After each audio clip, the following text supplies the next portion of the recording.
Critical SQLi in charity management software and authenticated SQL injection in WeGIA enables full database compromise, demanding immediate remediation for high-risk organizations.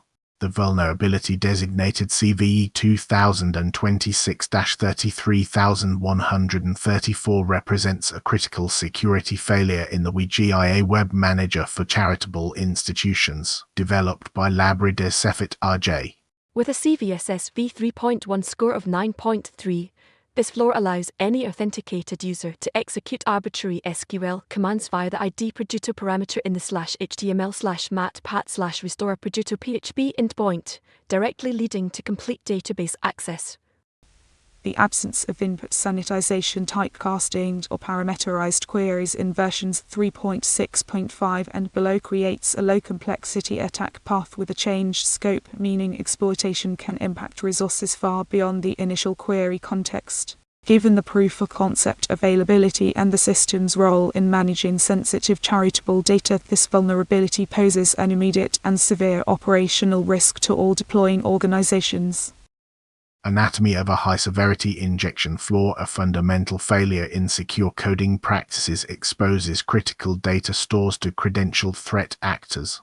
The technical root cause lies in the application's direct interpolation of user-supplied GET parameters into SQL query strings without any defensive programming measures. The script retrieves the ID producer value directly from the $get array, embedding it unsanitized into the database command.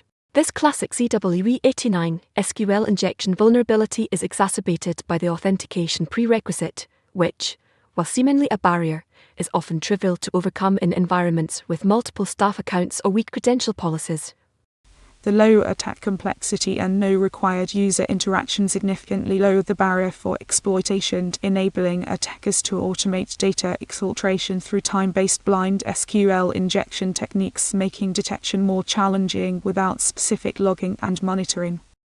Strategic exploitation and organizational exposure. The confluence of accessible authentication and potent SQLi transforms eternal users into potential threat vectors.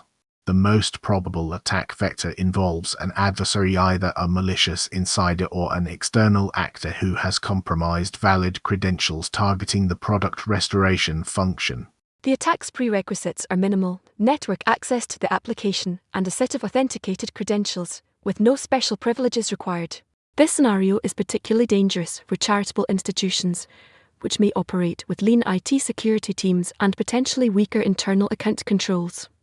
The changed scope SQLi metric within the CVSS scoring indicates that successful exploitation can affect downstream application components and connected data stores, enabling lateral movement within the database to extract donor information, financial records, and other confidential operational data, thereby materially impacting the organization's integrity and trust.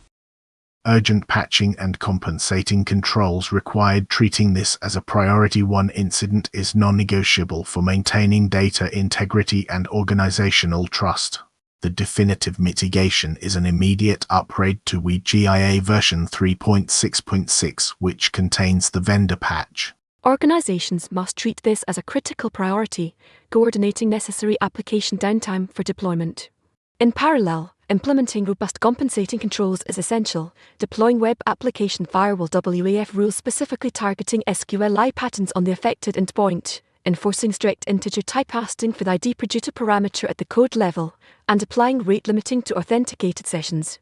Security teams should proactively hunt for indicators of compromise by reviewing database access logs for anomalous query patterns and monitoring authentication logs for unusual account activity preceding SQLi-like requests. A post-patch review of user sessions and credentials is also prudent to invalidate any potentially compromised accounts.